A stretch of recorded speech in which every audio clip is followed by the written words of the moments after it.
அஸ்ஸலாமு அலைக்கும். Welcome to Afraz food channel. அஸ்ஸலாமு அலைக்கும். இன்றைக்கி நம்ம சேனலில் ஒரு கப் தயிர் அண்ட் வெங்காயம் வச்சு நான் ரொட்டி சப்பாத்திக்கெலாம் சூப்பரான சைடிஷ் ரெசிபி எப்படி செய்யுதுன்னு பார்க்கலாமா? இதுக்கு ஒரே ஒரு மீடியம் சைஸ் வெங்காயத்தை எடுத்து பொடியாக ஃபைன் சாப் பண்ணி வச்சுக்கலாங்க.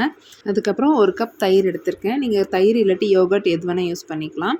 இது கூட 1.5 டேபிள் ஸ்பூன் மிளகாய் தூள் ஆட் பண்ணிக்கலாங்க. அது கூடவே 1 டேபிள் ஸ்பூன் மல்லித்தூள் ஆட் பண்ணிக்கிறேன்.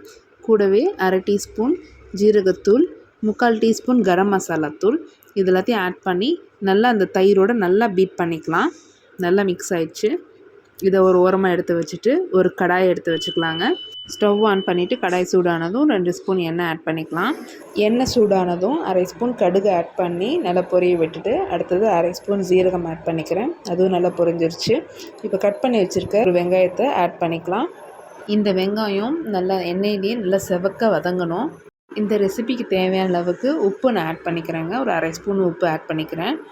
இன்னும் நல்லா சீக்கிரமாக வதங்கிடும் வெங்காயம். உப்பு ஆட் பண்ணும்போது நல்லா வதங்கிச்சு பாருங்கள். இந்த ஸ்டேஜில் நம்ம மிக்ஸ் பண்ணி வச்சுருக்க அந்த தயிர் கலவையை ஆட் பண்ணிக்கலாம்.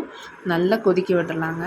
எந்த அளவுக்கு நல்லா கொதிக்கணும்னா அது உள்ளே இருக்கிற எண்ணெய் நல்லா பிரிஞ்சு நல்லா வெளியில் வரணும். ஓரங்களில் ஃபுல்லாக இந்த மாதிரி வரணும். நல்லா சுருள நல்லா வந்துடணும். இதுதான் கரெக்டான பதம். இப்போ அடுப்பு ஆஃப் பண்ணிவிட்டு ஒரு பவுலில் சர்வ் பண்ணிடலாம். மேலே ஃபைன் சாப்டு கொரியண்டர் லீவ்ஸை நல்லா தூவி விட்டுக்கலாங்க. இது நான் ரொட்டி சப்பாத்தி எல்லாத்துக்குமே சூப்பராக இருக்குங்க. நீங்கள் ட்ரை பண்ணி பாருங்கள். செம்மையாக உப்பம் வந்துச்சு. சாப்பிடவே மாட்டேன்னு அடம் பிடிக்கிற குழந்தைங்க கூட எனக்கு இன்னொரு சப்பாத்தி வேணும்னு கேட்டு வாங்கி சாப்பிடுவாங்க. அந்த அளவுக்கு சூப்பராக இருக்கும். ரொம்ப ஈஸியாக சிம்பிளாக செஞ்சு முடிச்சிடலாங்க. ஒரு 10 மினிட்ஸ் கூட தேவைப்படாது. டக்குன்னு செஞ்சிடலாம் இந்த சைட் டிஷ்ஷை. நீங்களும் இந்த ரெசிபி வீட்டில் ட்ரை பண்ணி பாருங்கள். ட்ரை பண்ணிவிட்டு எப்படி வந்துச்சுன்னு எங்களுக்கு மறக்காமல் கமெண்ட் பண்ணுங்கள். இந்த வீடியோ உங்களுக்கு பிடிச்சிருந்துச்சுன்னா லைக் பண்ணுங்கள், ஷேர் பண்ணுங்கள், கமெண்ட் பண்ணுங்கள். இது வரைக்கும் நீங்கள் அஃப்ராஸ் ஃபுட் சேனல் சப்ஸ்கிரைப் பண்ணலைன்னா மறக்காமல் சப்ஸ்கிரைப் பண்ணிக்கோங்க. அப்படியே பக்கத்தில் இருக்க பெல் ஐக்கானையும் ப்ரெஸ் பண்ணிக்கோங்க. ஜஸாக்கல்லாஹு ஹைர்.